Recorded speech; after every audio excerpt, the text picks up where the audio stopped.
नमस्कार मित्रों, so sweet kitchen में आप सभी का हार्दिक स्वागत है, जहां हम बनाते हैं पारंपरिक व्यंजन बिल्कुल पारंपरिक पद्धति से। सर्दियां शुरू हो गई है और सर्दियां शुरू होते ही गले में खराश, कफ, खांसी ये सारी तकलीफें भी शुरू हो जाती है। और अभी तो ये कोरोना चल रहा है, कोरोना कुछ कम हुआ नहीं है अभी भी, तो इसमें भी गले में इन्फेक्शन इसका खतरा होता है। तो आज मैं आपके लिए लेके आई हूँ हमारे दादी नानी की रसोई से आले पाक की रेसिपी। ये अदरक का पाक है और उसकी मैंने गोलियां बना ली है ताकि चूसने में आसान होता है। तो अगर आपको कफ की शिकायत है और नहीं भी है तो सर्दियों में आप रोज एक गोली सुबह अगर ये खाली पेट चूस लें और उसके बाद घंटा भर 1 घंटे तक कुछ भी खाना पीना नहीं है तो आपको कफ की शिकायत अगर है तो कम हो जाएगी और नहीं है तो होगी नहीं। तो चलिए जल्दी से शुरू करते हैं आले पाक बनाना। आले पाक या अदरक का पाक बनाने के लिए मैंने यहाँ पे 125 ग्राम जितनी अदरक ली है। अदरक आपको कैसी लेनी है कि ज्यादा कच्ची भी नहीं और एकदम पकी हुई भी नहीं। पकी हुई अदरक के रेशे होते हैं तो वो अच्छे नहीं लगते मुंह में आए हुए, तो मध्यम अदरक लेनी है आपको, न ज्यादा पकी न एकदम कच्ची। और कुछ मैंने लिए हैं तुलसी के पत्ते, 10-15 तुलसी के पत्ते, ऑप्शनल है। और दूध लिया है अदरक पेस्ट बनाने के लिए। तो मिक्सर जार में मैं अदरक ले लूंगी। अदरक मैंने टुकड़े कर लिए हैं छीलकर। तुलसी के पत्ते ऑप्शनल है, फिर बता रही हूँ, लेकिन इसके बहुत फायदे हैं इसलिए मैं इसमें डाल रही हूँ। और बिल्कुल थोड़ा सा दूध डाल के इसका पेस्ट बनाऊंगी मैं। ये पेस्ट तैयार है। इसमें मुझे 2 टेबलस्पून जितना दूध लगा है पेस्ट बनाने में। अब मैंने पैन रख दिया है गैस पे और इसमें मैं सिर्फ 1 चम्मच जितना घी डाल रही हूँ। सिर्फ पैन को चिकना करने के लिए हमें इसमें घी डालना है। और अब ये मिश्रण, घी थोड़ा गर्म होते ही ये जो हमने मिश्रण पेस्ट तैयार किया था अदरक, तुलसी और दूध का, वो मैं इसमें डाल दूंगी। और गैस की आंच रखनी है हमें स्लो टू मीडियम फ्लेम पे। इसको लगातार दूध सूखने तक इसको हमें पहले चलाना है। और उसके बाद इसमें गुड़ ऐड करेंगे। वैसे ट्रेडिशनली जो बनाते हैं यहाँ पे महाराष्ट्र में जो बनाते हैं आले पाक, वो शक्कर काम में लेते हैं, शक्कर डालते हैं वो। तो वो पहले डाल दी शक्कर तो भी चलता है, पर गुड़ में डाल रही हूँ तो गुड़ के लिए दूध को सुखाना जरूरी है, नहीं तो दूध फट जाता है गर्म दूध में अगर गुड़ डाल दिया तो। इसलिए दूध सूखने तक इसको हमें पकाना है। इसकी बर्फी भी बनती है, आप मावा डाल के अदरक की बर्फी भी बना सकते हैं। अगर आपको रेसिपी चाहिए उसकी तो आप मुझे कमेंट सेक्शन में कमेंट करें, तो मैं उसका भी वीडियो बनाने की कोशिश करूंगी। तो इसको चलाते रहेंगे हम। और ये आले पाक महाराष्ट्रियन, स्पेशली तो महाराष्ट्रियन डिश है। अब ये अच्छे से इसका दूध सूख गया है। अब मैं इसमें डाल रही हूँ गुड़। गुड़ डालने के बाद भी एक बार तो मिश्रण पूरा, इसका गुड़ का पानी छूट जाएगा तो मिश्रण थोड़ा सा गीला हो जाएगा। तो इसको आंच अभी भी हमें वैसे ही स्लो टू मीडियम रखनी है और हिलाते जाना है और इसको पकाना है। तो मैं ये बता रही थी कि जो आले पाक है ये ट्रेडिशनली तो महाराष्ट्रियन व्यंजन है, महाराष्ट्रियन औषधि कह सकते हैं हम या व्यंजन कह सकते हैं इसको। तो यहाँ पे ये अदरक से बनाया जाता है।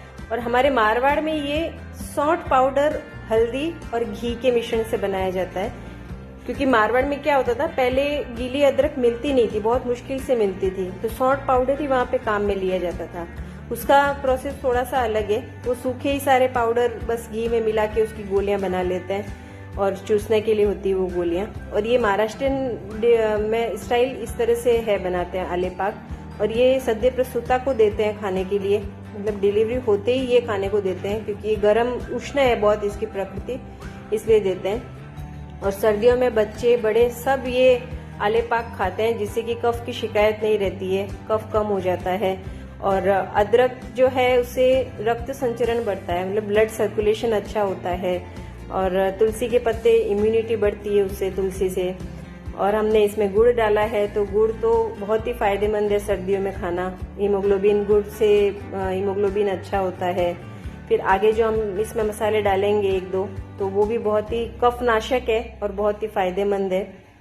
तो ये आले पाक आप इन सर्दियों में जरूर एक बार बनाकर ट्राई कीजिए, बहुत ही बढ़िया लगेगा। और बच्चे भी इसको आसानी से खाएंगे। आप गोली की तरह बना दें, मैंने जैसे बनाई है, तो चूस लेंगे बच्चे, जैसे हनीटस वगैरह चूसते हैं हम गोलियां, कुछ उसी तरह की है ये। तो बहुत ही बढ़िया रहेगी। तो बच्चों के लिए अगर कफ नहीं भी है तो आप लोग ये जरूर लें। रोज एक गोली इसकी चूसनी है घर में सभी को, तो बहुत ही बढ़िया रहेगा, ये बहुत फायदेमंद है। और डायबिटीज वाले भी इसको खा सकते हैं, जहाँ तक मेरी जानकारी है। गुड़ थोड़ी मात्रा में खा सकते हैं डायबिटीज वाले भी, फिर भी आप अपने डॉक्टर की राय लेके ही खाएं, ये मैं आपको सलाह दूंगी। तो डायबिटीज वालों के लिए आज एक बात कहना चाहूंगी कि आप लोग अपनी दिनचर्या और योगासन इस पे अगर जोर दें तो आपकी कैसी भी शुगर बढ़ी हुई है, कितना भी ब्लड ग्लूकोज बढ़ा है, कंट्रोल में होता ही है वो।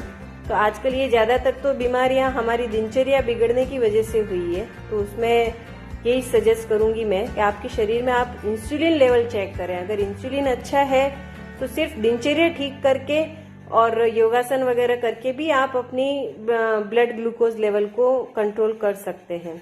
तो ये इसको मैं कंटिन्यूस हिला के तैयार कर रही हूँ। ये अब काफी थोड़ा गाढ़ा हो गया है। अब इस वक्त मैं इसमें डाल रही हूँ हल्दी पाउडर, 1/4 चम्मच जितना डाला है मैंने, और थोड़ा सा जायफल पाउडर। तो हल्दी और जायफल दोनों ही, हल्दी तो एंटीबायोटिक गुण है हल्दी के, और रोग प्रतिरोधक क्षमता भी बढ़ाता है हल्दी, कफ नाशक भी है हल्दी, और जायफल भी उसकी तासीर गर्म होती है, तो बहुत बढ़िया है। तो ये मिक्स करके और इसको हमें फिर से चलाना है, और मिश्रण पैन छोड़ने लग जाए, बीच में गोला बनने लग जाए इसका, तब तक इसको हमें पकाना है। ये देखिए इस तरह से मैं इकट्ठा कर रही हूँ तो बीच में इसका गोला बन रहा है।